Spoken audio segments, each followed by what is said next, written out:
தேவனுடைய பிரசனம் எத்தனை அருமையானது, நமக்கு எத்தனை அருமையான காரியங்களை வைத்திருக்கிறது, அடக்கி வைத்திருக்கிறது.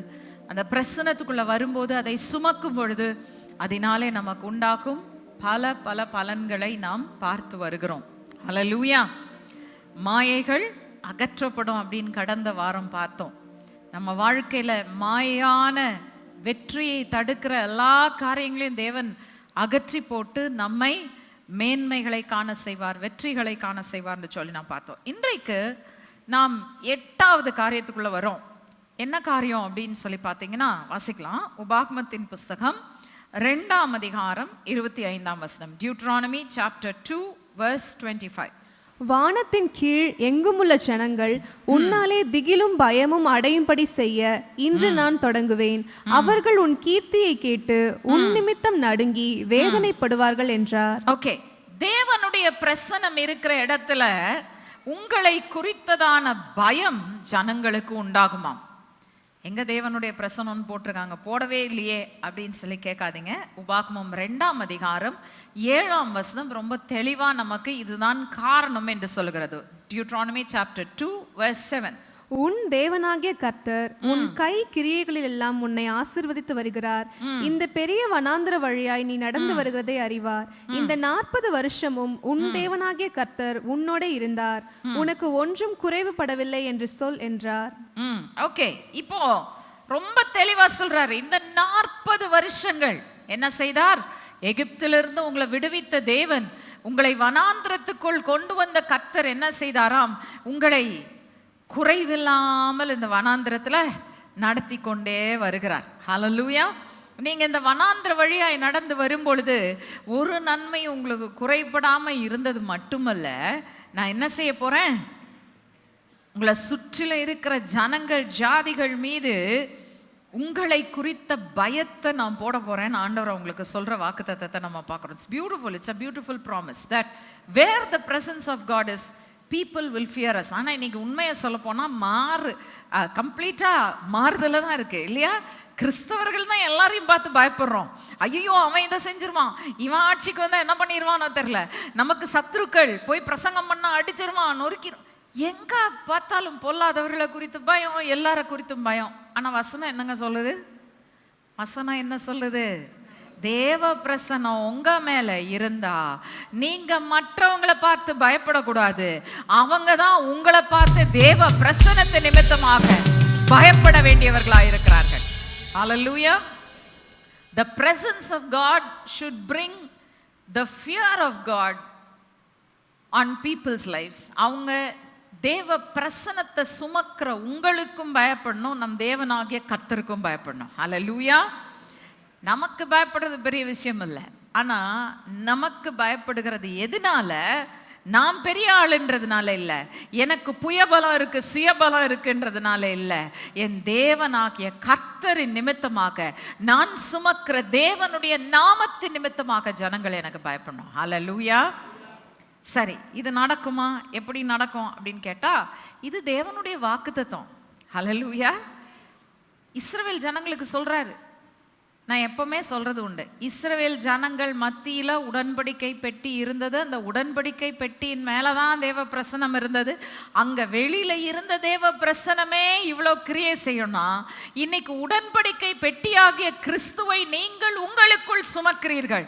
தேவனுடைய பிரசனம் உங்க மேல தங்கி இருக்கிறது. ஹல்லேலூயா. தேவ பிரசனம் இஸ்ரவேல் ஜனங்கள் மத்தியில வெளியில இருந்தது, இன்னைக்கு நமக்குள்ள இருக்குது. உடன்படிக்கை பெட்டி நமக்குள்ள இருக்கிறது. நாம் இயேசு கிறிஸ்துவின் பிரசன்னத்தை சுமக்கிறவர்களா இருக்கிறோம். ஹல்லேலூயா. எவ்வளவு அதிகமா ஜனங்க நமக்கு பயப்படணும். ஆனா என்ன நடக்குது? நம்ம தான் எங்க பார்த்தாலும் வாளை சுருட்டிட்டு ஓடுறோம். ரொம்ப அருமையான வாக்குத்தத்தங்கள் இருக்குது. நம்மளை குறித்து பயம் உண்டாகும் அப்படின்னு சொல்ற வாக்குத்தத்தங்களை பார்த்தா ஏராளமா இருக்கு. நான் ஃபில்டர் அவுட் பண்ணி எடுக்க வேண்டியதா இருக்கு வசனங்கள். வாசிங்க, மீகா 7ஆம் அதிகாரம் 15 இருந்து 17 வரைக்கும். மைக்கா சாப்டர் 7 verses 15 to 17. நீ எகிப்து தேசத்திலிருந்து புறப்பட்ட நாளில் நடந்தது போலவே உன்னை அதிசயங்களை காண பண்ணுவேன். புறஜாதிகள் கண்டு தங்களுடைய எல்லா பராக்கிரமத்தையும் குறித்து வெட்கப்படுவார்கள். கையை வாயின் மேல் வைத்துக் கொள்வார்கள். அவர்கள் காதுகள் செவிடாய் போகும். பாம்பை போல மண்ணை நக்குவார்கள். பூமியின் ஊர்வனவற்றை போல தங்கள் மறைவிடங்களில் இருந்து நடுநடுங்கி புறப்படுவார்கள். நமது தேவனாகிய கர்த்தரிடத்திற்கு திகிலோட சேர்ந்து உனக்கு பயப்படுவார்கள். கர்த்தருக்கு பயப்படுவார்கள். அப்படிதானே? அப்படிதானே சொல்லியிருக்கு. யாருக்கு பயப்படுவார்கள்? உனக்கு பயப்படுவார்கள். உனக்கு பயப்படுவார்கள். ஹல்லேலூயா. இதுக்கும் தேவ பிரசனத்துக்கு என்னங்க சம்பந்தம் அப்படின்னு கேக்குறீங்களா? இப்ப ஆண்டவர் அங்க சொல்றாரு, எகிப்து தேசத்திலிருந்து உன்னை புறப்பட பண்ணின நாளில். ஓகே, நம்ம ஏற்கனவே வாசித்தோம். தேவனுடைய பிரசன்னம் இஸ்ரவேல் ஜனங்களோடு 40 வருஷமா அவங்க கூட நட போட்டுச்சான் இல்லையா? இப்போ இஸ்ரவேல்ல இருந்து வெளியில வந்தாங்க. ரைட்? நல்லா கவனிங்க. இந்த காரியத்தை நீங்க ஜாக்கிரதையா கவனிக்கணும். இல்லைன்னா இதுக்கு நமக்கு என்ன சம்பந்தம்? இது இஸ்ரவேலுக்கு சரித்திரத்துல கொடுக்கப்பட்ட வாக்குத்தத்தம். எங்களுக்கும் அதுக்கு சம்பந்தம் இல்லைன்னு சொல்லிடுவீங்க. ஏன்னா இன்னைக்கு வந்து புரட்டுறவன் நிறைய பேர் இருக்கான். பழைய ஏற்பாட்டு வாக்குத்தத்தத்தை எல்லாம் எடுத்துட்டு இவங்களுக்கு சொந்தமா சொல்றாங்க அப்படின்னு குழப்புற கூட்டம் நிறைய இருக்கு. நல்லா கவனிங்க. That is the model, we are the reality. புரியுதா? அது நிழல், நாம் நிஜம். நம்ம நிஜமானதை அனுபவிக்கிறோம். அது நமக்கு நிழலா ஒரு மாடலா நமக்கு சொல்லப்பட்டிருக்கு. இப்போ இஸ்ரவேல் ஜனங்கள் எகிப்திலிருந்து விடுதலை ஆவதற்கு என்ன தேவைப்பட்டுச்சு? என்ன தேவைப்பட்டுச்சு? ஆட்டுக்குட்டியின் ரத்தம் சிந்தப்பட்டது. சிந்தப்பட்ட அந்த ரத்தத்தை என்ன செஞ்சாங்க? அவங்களுடைய வீடுகள்ல பூசினாங்க. சங்காரதூதன் கடந்து போனா இவங்க பாதுகாப்பா இருந்தாங்க. எகிப்தியன் மரண ஓலம் கேட்டுச்சு. எகிப்தியன் தேசம் முழுவதும் அவனா துரத்திட்டான். போயிடு, எனக்கு பயம் வந்துருச்சு, நீ இங்க இருக்காத, வெளியில போ, வெளியில போ, வெளியில போன்னு என்ன செஞ்சிட்டான்? துரத்திட்டான். ஆட்டுக்குட்டியானவருடைய ரத்தத்தினால எகிப்திலிருந்து மீட்டெடுக்கப்பட்டு வெளியில வந்துட்டாங்க. What was the purpose? என்ன நோக்கத்திற்காக ஆண்டவர் வெளியில கொண்டாந்தாரு? இங்கதான் நம்ம தப்பு பண்றோம். கானானுக்கும் எகிப்துக்கும் நடுவுல ஒண்ணு இருந்தது. அதுதான் முதல் ஸ்டாப். வனாந்திரம். ஓகே, வனாந்திரத்துக்குள்ள எங்க கொண்டு போனார் ஆண்டவர் உங்களை? எகிப்தை விட்டு வெளியில வந்து வனாந்திரத்துக்குள்ள அவங்க போனதனுடைய நோக்கம் இல்லை. என்ன? தேவன் எங்க கொண்டாடுறாரு அவங்கள? சீனாய் மலைக்கு கொண்டாடுறாரா? தேவனுடைய பர்வதத்துக்கு அவங்க வர்றாங்க. எதுக்கு தேவனுடைய பர்வதத்துக்கு வர்றாங்க? எகிப்துல இருந்து ஆட்டுக்குட்டியின் ரத்தம் விடுதலையாக்கிருச்சு. எங்க வந்துட்டாங்க? வனாந்திரத்துக்குள்ள வந்துட்டாங்க. வனாந்திரத்துல நட போடுறாங்க. நேரா கானான் போய் சேர்ந்துட்டாங்களா? இடையில ஒரு ஸ்டாப். அதுதான் ஃபர்ஸ்ட் ஸ்டாப். நான் பலமுறை பிரசங்கித்திருக்கிறேன். கானான் கொண்டு போவது தேவனுடைய நோக்கம் எவ்வளவோ அதை விட அதிகமான நோக்கம் முதல்ல அவங்கள தன்னிடத்தில் கூட்டி கொண்டு வரணும். அவர் இருக்கிறாரு, சீனாய் மலையில இறங்கி வர்றாரு அவங்கள சந்திக்கிறதுக்கு. தன்னிடத்தில் அவர்கள் முதலாவது வரணும். எதுக்கு வரணும் அவரிடத்தில்? அங்க என்னத்து கொடுத்தார் அவங்களுக்கு? மோசையோட பேசுறாரு. மோசையோட அவர் நியாய பிரமாணத்தை கொடுத்தது முக்கியமல்ல. முக்கியமா அந்த மவுண்டன்ல நடந்த விஷயம் என்ன தெரியுமா? அவர் வந்து உடன்படிக்கை பெட்டியை செய்யும் அந்த பிளானை கொடுத்தாரு. அந்த கூடாரம் இருந்தது இல்லையா? என்ன கூடாரம்? ஆசரிப்பு கூடாரம் இருந்தது இல்லையா? அந்த ஆசரிப்பு கூடாரத்தை உண்டாக்கும் மாதிரியே தேவன் எங்க காண்பிக்கிறார்? மோசேக்கு சீனாய் மலையில. ரைட்? காண்பிக்கும் போது என்ன தெரியுமா சொல்றாரு? அவர் சொல்றாரு, மோசே இந்த மாடலை மாத்திராத. Be careful to do according to what has been shown to you. நான் காண்பித்த மாதிரியின் படியே செய்வதற்கு ஜாக்கிரதையாயிரு. ஏன் தெரியுமா? ஆட்டுக்குட்டியின் ரத்தத்தினால எகிப்தை விட்டு வெளியில வந்துட்டாங்க. இப்ப கூடாரத்தை எடுத்துக்கோ. கூடாரத்துல முதல்ல உள்ள நுழைறீங்க. நேரா மகாபரிசுத்த ஸ்தலத்துல தேவ பிரசன்னத்துக்குள்ள நான் நுழைஞ்சிருவேன் போக முடியுமா? போக முடியாது. நிறைய இருக்கு வழியில. என்ன இருக்கு? ஃபர்ஸ்ட் எங்க ஆரம்பிக்கும்? ஆசரிப்பு கூடாரத்துக்குள்ள ஒருத்தன் காலை எடுத்து வச்சான். நான் முதல்ல இருக்கிறது வெண்கல பலிபீடம். பலிபீடத்தின் மேல என்ன செய்யணும்? ஃபர்ஸ்ட் அவன் பலி செலுத்தணும், ரைட்? பலி செலுத்தாம ரத்தத்தை சிந்தாம உள்ள தேவ பிரசன்னத்துக்குள்ள போகவே முடியாது. ஹல்லேலூயா. எத்தனை பேர் ஆட்டுக்குட்டியின் ரத்தத்தினால எகிப்தாகிய பாவ வாழ்க்கையிலிருந்து மீட்கப்பட்டிருக்கிறீங்க? ஹல்லேலூயா, ரைட்?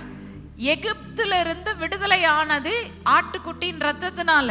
ஆனா இப்போ போய் சேர வேண்டிய டெஸ்டினேஷனுக்கு போகணும்னா இன்னொன்னு வேணும். அதுக்கு தான் ஆண்டவர் மலைக்கு கூட்டிட்டு வந்துட்டு ஆசரிப்பு கூடாரத்தினுடைய மாடலை கொடுக்குறாரு. வெளியில பலிபீடத்தின் மேல் ரத்தத்தை சிந்திட்டு அடுத்தது ஆசாரியன் வருவான், கையை கழுவுவான். கையை காலை கழுவாம உள்ள போக கூடாது. அது எங்கேயும் படலைங்க ரத்தம், பரவாயில்ல நான் சும்மா அப்படியே போறேன்னு போனா செத்துருவான். நல்லா கவனிங்க, ஆட்டுக்குட்டியின் ரத்தத்தை பலிபீடத்தின் மேல் செலுத்திட்டு அடுத்தது அவன் போய் வெண்கல கடல் தொட்டியில கையை கழுவணும். அது கிறிஸ்தவர்களாக இவளுக்கும் எனக்கும் என்ன கற்றுக் கொடுக்கிறது? ஆட்டுக்குட்டியின் ரத்தத்தினால நான் வந்துடலாம் உள்ள, ஆனா அதுக்கப்புறம் வார்த்தையினால நான் கழுவப்படணும். தேவனுடைய வார்த்தையாகிய இயேசு கிறிஸ்துவோடு கூட ஒரு பர்சனல் ரிலேஷன்ஷிப்ல நான் வரணும். வந்ததுக்கு அப்புறம் அந்த வார்த்தையின்படி நான் செய்ய ஆரம்பிக்க அடுத்த ஸ்டெப் போறேன். எங்க போறேன்? பரிசுத்த ஸ்தலத்திற்குள்ள கால் எடுத்து வைக்கிறேன். இப்போ ஒரு பக்கம் சமூக தப்பங்கள் வைத்திருக்கிற மேஜை எதை குறிக்கிறது? என் சுய சித்தம் நொறுக்கப்பட்டு தேவனுடைய விருப்பத்தின்படி அவருடைய சித்தத்தின்படி என் வாழ்க்கையை வடிவமைக்க தேவனிடத்தில் நான் ஒப்பு கொடுக்கணும். அடுத்த பக்கம் பொன் குத்து விளக்கு இருக்கிறது. பரிசுத்தாவியானவரினுடைய அபிஷேகம் எனக்குள்ள இறங்கி வரணும். அந்த எண்ணெய் இரவும் பகலும் அவருடைய வெளிச்சம் எனக்குள் அணைந்து போகாமல் எரிந்து கொண்டிருக்கும்படியாக செய்யணும். அடுத்தது வர்றேன், தூப பீடம் இருக்கு. என் வாழ்க்கையில தேவனுக்கு செலுத்தும் ஆராதனையை குறிக்குது. அந்த ஆராதனையை செலுத்தினா தான் அடுத்த ஸ்டெப்பு உள்ள போக முடியும். மாபரிசுத்த ஸ்தலத்துக்குள்ள போனா அங்க என்ன இருக்கு? தேவ பிரசன்னம் இருக்கு. இன்னைக்கு நான் ஒண்ணு சொல்றேன் உங்களுக்கு. நீங்க மருத்துவமனையில போய் 100 மடங்கு சுகமாகி முன்பு இருந்த சுகத்தை விட நான் நன்றாக சுகமடைந்து வந்திருக்கிறேன் யாராச்சும் சொல்ல முடியுமாங்க? நிச்சயமா முடியாது. Doctors can only save you for some time. Okay, சில காலத்துக்கு வேணா அவங்க உங்களை காப்பாற்றலாம். ஆனா ஒண்ணு சொல்றேன், எல்லாவற்றையும் முன்பு இருந்த நிலைமைக்கு மட்டுமல்ல, அதைவிட அதிகமாய் அதைவிட சிறப்பாய் மாற்றக்கூடிய வல்லமை என் தேவனாகிய கர்த்தர் ஒருவரிடத்தில் மாற்றம்தான் இருக்கிறது. Only he has the power. ஏன் தெரியுமா? இந்த சரீரத்தை உண்டாக்குனது எந்த மருத்துவரும் அல்ல, இந்த தேவனாகிய கர்த்தர். I am thankful to God for doctors. மருத்துவர்களுக்காக நான் ரொம்ப ஆண்டவருக்கு நன்றி சொல்றேன். நானே ஒரு மருத்துவர் ஆகணும்னு தான் ஆசைப்பட்டேன். ஏன்? மருத்துவர் ஒரு நல்ல வேலை செய்யறாங்க, ஒரு ஜீவனை காப்பாற்றுகிற வேலையை செய்யறாங்க. ஆனா காப்பாற்றத்தான் முடியுமே தவிர தேவனுடைய அளவுகோலின் படி ஒரு சரீரத்தை திருப்ப அவர்களால் முடியாது, உங்களால் முடியும். புரியுதா? பிசாசு எதை உங்கள்கிட்ட இருந்து புடுங்குறானோ கவலைப்படாதீங்க, எடுக்கிறியா? ஆண்டவர் இதே இடத்துல என்ன திரும்ப பலப்படுத்தி இழந்ததை மட்டும் திருப்பிக் கொள்வதற்கு அல்ல, இன்னும் மேலானதை பெற்றுக்கொள்ள செய்ய போறார். ஹல்லேலூயா. அது உங்க ஹெல்த்தா இருக்கலாம், வெல்த்தா இருக்கலாம், உங்களுடைய சமாதானமா இருக்கலாம், சந்தோஷமா இருக்கலாம், எது வேண்டுமானாலும் இருக்கலாம். எதை எடுத்தாலும் பிசாசை சேலஞ்ச் பண்ணுங்க. எடுத்துட்டு போறியா? போடா போ. ஆண்டவர் கொடுக்க போறாரு பாரு. நீ எங்க கைய வைக்கிறியோ அங்கேயே அட்டி விழும் பாரு. ஆண்டவர் கொண்டாந்து எனக்கு ரெட்டிப்பாய் அல்ல 10 மடங்காய் அல்ல 1000 மடங்கு என்னை பெருக செய்யும் பொழுது என்ன நடக்கும்னா, நீ கண்டு உன்னுடைய எல்லா பராக்கிரமத்தையும் குறித்து வெட்கப்பட்ட போற சாத்தானே அப்படின்னு சொல்லுங்க. அல்லேலூயா. இது நடந்ததா பைபிள்ல அப்படின்னு கேட்டீங்களா? Let me show you. புதிய ஏற்பாட்டுக்கு வருவோம். பழைய ஏற்பாடே பேசிட்டு இருக்கோம். புதிய ஏற்பாட்டில் ஏதாச்சும் இதுக்கு சாத்தியக்கூறுகள் இருக்கா? வாசிங்க, ஒரு உதாரணம் வாசிங்க. லூக்கா 7ஆம் அதிகாரம் 15-16 வசனங்கள். நல்லா கவனிங்க. நான் சொல்ற பாயிண்ட்டை புரிஞ்சுக்கிட்டு இந்த வசனத்தை பாருங்க. என்ன சொல்றேன் நானு? தேவன் நம்மை குறித்த பயத்தை நம்மை சுற்றிலும் இருக்கிறவர்கள் மேல் போடணும்னா நம்ம என்ன செய்யணும்? அவருடைய பிரசனத்தை சுமக்கிறவர்களா இருக்கணும். அவருடைய பிரசனத்துல அவருடைய அதிகாரம் இருக்கு. அந்த அதிகாரத்தை பெற்றுக்கொண்டு நம்ம என்ன செய்யறோம்? அந்த அதிகாரத்தை சத்ருவுக்கு விரோதமா பயன்படுத்துறோம். பயன்படுத்தும் போதுதான் அவனுக்கு நம்ம மேல பயம் வரும். இப்ப வாசிங்க லூக்கா 7ஆம் அதிகாரம் 15-16. Look chapter 7 verses 15 and 16. மரித்தவன் எழுந்து உட்கார்ந்து பேசத் தொடங்கினான். அவனை அவன் தாயினிடத்தில் ஒப்புவித்தார். எல்லாரும் பயமடைந்து மகா தீர்க்கதரிசியானவர் நமக்குள்ளே தோன்றியிருக்கிறார் என்றும் தேவன் தமது ஜனங்களை சந்தித்தார் என்றும் சொல்லி தேவனை மகிமைப்படுத்தினார். நான் கேக்குறேன், இன்னைக்கு ஒருத்தர் வந்து இங்க மரண படுக்கையில கொண்டாந்து படுக்க போட்டாங்க, அல்லது மரித்தே போயிட்டார், கொண்டாந்து போட்டிருக்காங்க. நம்ம எல்லாம் சபையாய் அவரை சுற்றிலும் நின்று இயேசுவின் நாமத்தினால கிறிஸ்துவின் ஜீவன் இவருக்குள்ள திரும்பட்டும் சொல்லி நம்ம ஜெபம் பண்றோம். ஆள் டப்புன்னு எஞ்சி நின்ட்டாரு. என்னங்க பண்ணுவீங்க? நான் கேட்கிறேன், நீங்க என்ன பண்ணுவீங்க? கையை தட்டி ஆர்ப்பரிச்சு சந்தோஷமா கூச்சல் போட்டு தேவன் அற்புதம் செய்தார், அப்படிதானே பண்ணுவோம். ஆனா வசனம் என்ன சொல்லுது? வசனம் என்ன சொல்லுகிறது? அதை பார்த்தவர்கள் என்ன செய்தார்களாம்? அவர்கள் எல்லாரும் பயம் அடைந்து. ஏன்? அவங்க எல்லாம் ராஜ்யத்துக்குள்ள வரல, நீங்களும் நானும் ராஜ்யத்துக்குள்ள வந்துட்டோம். அல்லேலூயா. ராஜ்யத்துக்குள்ள இல்லாதவனுக்கு தேவனுடைய அதிகாரம் செயல்படுவதை காணும் போது பயமும் திகிலும் உண்டாகும். ஓகே, சோ நம்ம இந்த பிரசனத்தை சுமந்து ஏன் நம்மை குறித்த பயம் நம் எதிராளிகளுக்கு சத்துருக்களுக்கு வரணும்? அப்படி வந்தா என்ன நடக்குது அப்படின்றத 3 பாயிண்ட் சொல்லி முடிச்சிட போறேன். முதலாவது யோசுவா 2ஆம் அதிகாரம் 11ஆம் வசனம். Joshua chapter 2 verse 11. கேள்விப்பட்ட போது எங்கள் இருதயம் கரைந்து போயிற்று, உங்களாலே எல்லாருடைய தைரியமும் அற்று போயிற்று. உங்கள் தேவனாகிய கர்த்தரே உயர வானத்திலும் கீழே பூமியிலும் தேவனானவர். ஓகே, எதை கேள்விப்பட்ட போது? முதலாம் வசனம் வாசிமா, அதிலே அப்படியே ஃபர்ஸ்ட் வெர்ஸ் வாசிமா. நீங்கள் எகிப்திலிருந்து புறப்பட்ட போது கர்த்தர் உங்களுக்கு முன்பாக சிவந்த சமுத்திரத்தின் தண்ணீரை வற்றி போக பண்ணினதையும் நீங்கள் யோர்தானுக்கு அப்புறத்தில் சங்காரம் பண்ணின எமோரியரின் 2 ராஜாக்களாகிய சீகோனுக்கும் ஓகுக்கும் செய்ததையும் கேள்விப்பட்டோம். கேள்விப்பட்ட போது எங்கள் இருதயம் கரைந்து போயிற்று. கேள்விப்பட்ட போதுதான். என்னத்தை கேள்விப்பட்ட போது? நீ எகிப்து தேசத்திலிருந்து புறப்பட்ட நாளிலே நடந்தது போல உன்னை அதிசயங்களை காண பண்ணுவேன் என்று கர்த்தர் சொன்னாரு. அந்த அதிசயங்களை குறித்து நாங்க கேள்விப்பட்ட உடனே என்ன ஆயிடுச்சு? இருதயம் கரைந்து போயிருச்சு. பிசாசு உங்களுக்கு விரோதமா எழும்புறான். முதல்ல உங்களை எங்க தாக்குறான்? Very good. சிந்தையில எங்க வந்து தாக்குறான்? சிந்தையில தாக்குறான். சிந்தையில தாக்கிட்டான். இப்ப என்ன வந்துருது? முதல்ல உங்களுக்கு சூழ்நிலையில போராட்டம் வந்துருதா? இல்ல. ஃபர்ஸ்ட் மனதுல பயம். அந்த ஃபியர் வந்து உட்கார்ந்த உடனே தான் பிசாசு என்ன பண்றான்? அடுத்து உங்க சூழ்நிலைக்குள்ள அவன் மெதுவா மூவ் இன் பண்றான். புரியுதா? இப்படிதானே நம்மளோட யுத்தம் பண்றான். இதுக்கு பைபிள் வசனம்லாம் இருக்கு. நம்ம பைபிள் வசனத்தை இப்போ சொல்லணும்னு அவசியம் இல்லை. 2 கொரிந்தியர் 10 அதான் பவுல் சொல்லியிருக்காரு. நம்ம சிந்தை நாரன்களை பிடிச்சிடறான். இப்ப நம்ம அவன் நமக்கு கொடுத்த அதே பிரச்சனைய அவனுக்கு கொடுக்க போறோம். ஹல்லேலூயா. எப்படி நம்ம சொல்லுவோம்ல, taste of your own medicine. அதாவது நம்ம மற்றவங்களுக்கு கொடுத்தத சில நேரம் நமக்கு ரிஃப்ளெக்ட் ஆகும்போது தான் அதனுடைய அருமை தெரியும். அதே மாதிரி பிசாசு உங்க மனதில் விதைச்சாம் பாருங்க பயம். அதே பயத்தை நீங்க ரிவர்ஸ்ல கொண்டு போய் அவனுக்கு கொடுக்க போறீங்க. எப்படி கொடுக்க போறீங்க? தேவ பிரசனத்தை சுமந்து வந்து அவருடைய அதிகாரத்தை அவனுக்கு விரோதமா பயன்படுத்த அவனுடைய இருதயம் கரைந்து போகும் என்று வேதம் சொல்லுகிறது. 2வது காரியம், தேவனுடைய பிரசனம் என்னோடு கூட இருந்து என்னை குறித்த பயம் ஜனங்களுக்கு உண்டானால் என்ன நடக்கும்? 2 நாளாகமத்தின் புஸ்தகம் 17ஆம் அதிகாரம் 10ஆம் வசனம். 2 Chronicles chapter 17 verse 10. யூதாவை சுற்றியிருக்கிற தேசங்களுடைய ராஜ்யங்களின் மேலெல்லாம் கர்த்தரால் உண்டான பயங்கரம் வந்ததினால் யோசபாத்தோடு யுத்தம் பண்ணாதிருந்தார்கள். ஓகே, இப்போ என்ன ஆச்சு? கர்த்தரை குறித்த பயம். நீங்க சொல்லலாம், சிஸ்டர் இது கர்த்தரை குறித்த பயம்.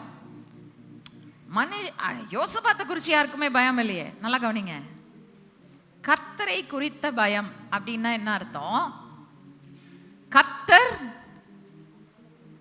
செயலை கொண்டிருக்கிறார், நீங்கள் செயல்படுத்துகிறதை கொண்டிருக்கிறீர்கள். ஓகே, செயல்படுகிறது வல்லமை, செயல்படுத்துகிறது அதிகாரம்.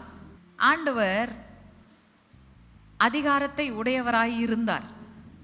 என்ன பண்ணிட்டார்? இப்போ அதிகாரத்தை கிறிஸ்து இயேசுவின் மூலமா உங்க கையிலையும் என் கையிலையும் கொடுத்துட்டு, நீ புறப்பட்டு போ, நீ பேசு, நீ சொல்லு. Hallelujah. When you speak, it will happen. நீங்கள் பேசும்போது தான் செயல்படும். புரியுதா? அதனால தான் கர்த்தரை குறித்த பயம் என்று சொல்லும் பொழுது it is a joint commission. அவர் தன்னுடைய தூதர்களை உங்களுக்கு கொடுத்துட்டாரு. நீங்க வார்த்தையை பேசுறீங்க, அவங்க செயல்படுறாங்க. இப்போ பயம் உண்டாயிருச்சு. பயம் உண்டானதுனால என்ன ஆச்சாங்க?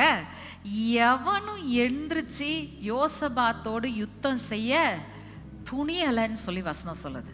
மூன்றாவதாக என்ன நடக்கும்? யோசுவா 1ஆம் அதிகாரம் 5ஆம் வசனம். ஜோஷுவா 1:5. நீ உயிரோடு இருக்கும் நாளெல்லாம் ஒருவனும் உனக்கு முன்பாக எதிர்த்து நிற்பதில்லை. நான் மோசேயோட இருந்தது போல உன்னோடும் இருப்பேன். நான் உன்னை விட்டு விலகுவதும் இல்லை, உன்னை கைவிடுவதும் இல்லை. ஆண்டவர் யோசுவா பார்த்து சொல்றாரு, யோசுவாவே, நான் ஒருத்தரோட இருந்தேன், அவருக்கு எதிர்த்து நிற்க யாருக்கும் துணிச்சல் இல்லை, அதே போல நான் உன்னோட இருப்பேன் அப்படின்னு சொன்னார். ஓகே, யார் அந்த நபர்? உன் தலைவனாகிய மோசே. அவரோட நான் இருந்தது போல உன்னோடையும் இருப்பேன், ஒருத்தனும் உனக்கு எதிர்த்து நிற்பது இல்லை என்றார். நல்லா கவனிங்க, மோசேயோடு தேவன் இருந்த போது சத்துருக்கள் எழும்பாம இருந்தாங்கன்னு சொல்ல முடியாது. மோசே எதிர்க்கிறவர்கள் சத்துருக்கள் கூட சொல்ல முடியாது, இவங்க எதிர்க்கிறவர்கள். ஓகே, இது எல்லாமே நான் உங்களுக்கு சொல்ற 3 சம்பவம் பார்த்துக்கோங்க. 1 புறஜாதியான், மற்ற 2 அவனுடைய ஆட்களே எதிர்த்தாங்க அவனை. 3 சம்பவங்கள் வேதத்துல. முதல் சம்பவம் யன்னே அம்ரே. யார் யன்னே அம்ரே? பார்வோனுடைய அரண்மனையின் மந்திரவாதிகள். மோசே வராரு, நான் இருக்கிறவராகவே இருக்கிறேன் என்று சொல்லுகிறவர், என் ஜனங்களை போகவிடு என்று சொல்லுகிறார். அவருக்கு ஆராதனை செய்யும்படியாக போகவிடுன்னு சொல்றார். பார்வோன் சொல்றான், அவர் யார்? நான் ஏன் அவருக்கு செவி கொடுக்கணும்? ஏன் நான் கீழ்ப்படியணும்?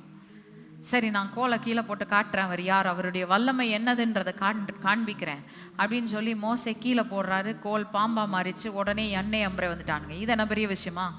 எங்களால் செய்ய முடியாதா? நாங்களும் செஞ்சு காட்டுறோம்.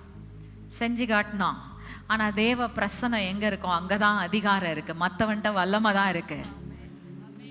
எத்தனை பேருக்கு புரிஞ்சது? எத்தனை பேர் டியூப்லைட் மாதிரி உட்கார்ந்துருக்கீங்க? மோசே கோலும் பாம்பாச்சு, யன்னே அம்ரேயுடைய கோலும் பாம்பாச்சு.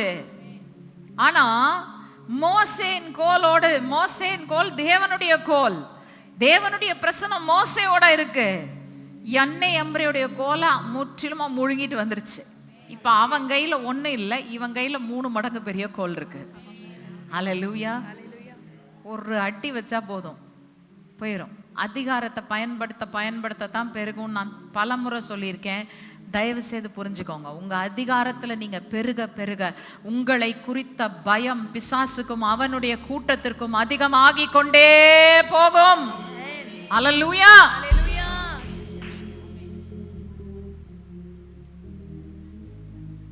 யன்னே அம்ரே எதிர்த்தாங்க. நிலை நிற்க முடிஞ்சிச்சா? இருந்ததையும் இழந்துட்டு தான் போனான். கரெக்டா?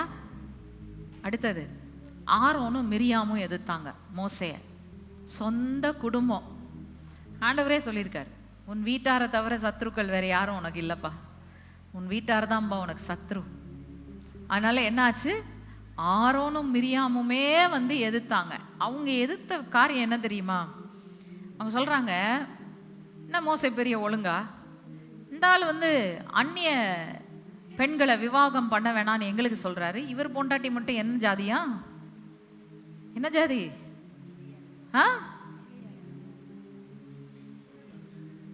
எத்தியோப்பிய ஸ்திரீ. கரெக்டா? எத்தியோப்பிய ஸ்திரீ. மோசே இஸ்ரவேல் ஜனங்களுக்கு கட்டளை போடுறாராம், அந்நிய ஜாதி ஸ்திரீகளை திருமணம் பண்ண வேண்டாம்னு சொல்றாரு. இவர் மட்டும் ஒழுங்கா? எத்தனை முறை கேட்குறீங்க நீங்க மற்றவங்களை குறிச்சு? இவங்க சொல்றாங்க, இவங்க பெரிய ஒழுங்கா, கேட்குறீங்கல்ல, அவங்க ஒழுங்கு நீங்க வெளியில பார்க்கறது இல்ல. நல்லா ஞாபகம் வச்சுக்கோங்க. மற்றவர்களுடைய ஒழுங்கு நீங்க வெளியில பார்க்கறது இல்ல. மனுஷன் முகத்தை பார்க்கிறான், கர்த்தர் இருதயத்தை பார்க்கிறார். ஆண்டவர் மோசேக்கு கொடுத்த சர்டிபிகேட் என்ன தெரியுமா? அவன் எத்தியோப்பிய ஸ்திரீயை வேணா கல்யாணம் பண்ணி இருந்திருக்கலாம், ஆனா அவன் என் வீட்டில் எங்கும் உண்மையுள்ளவனாய் இருக்கிறான். அழைப்பை பெறதுக்கு முன்னாடி அவன் தேவனுடைய வேலையை, தேவனுடைய கட்டளையை பெறும் முன்னே எத்தியோப்பிய ஸ்திரியை கல்யாணம் பண்ணான். Right? But not after he came into God's presence. தேவனுடைய அழைப்பை பெற்றதுக்கு அப்புறம் இல்லை, ஆண்டவர் அப்போ பார்க்குறாரு, என்கிட்ட உனக்கு என்னைக்கு என்கவுண்டர் உண்டாச்சோ அன்னைக்குல இருந்து நீ எப்படி நடக்கிற, நான் என்ன காரியத்தை உன் கையில ஒப்புவித்தனோ உண்மையா இருக்கிறியா அதுல. சொல்றாரு, என் வீட்டில் எங்கும் மோசே உண்மை உள்ளவனா இருக்கிறான்னு சொன்ன உடனே என்ன ஆச்சு? மீரியாமுக்கு குஷ்டரோகம். ரைட்? இது 2வது சம்பவம். மோசையோட இருந்தாரா ஆண்டவர்?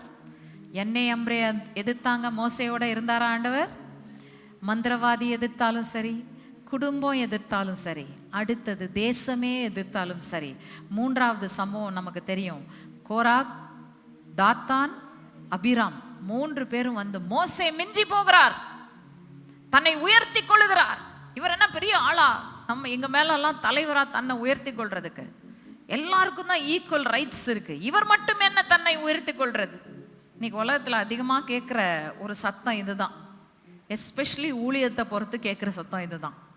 ஆனால் நல்லா ஞாபகம் வச்சுக்கோங்க, தேவனுடைய அழைப்பு மோசே மேலே இருந்ததுனால மீரியாம் கூட தப்பிச்சிட்டா.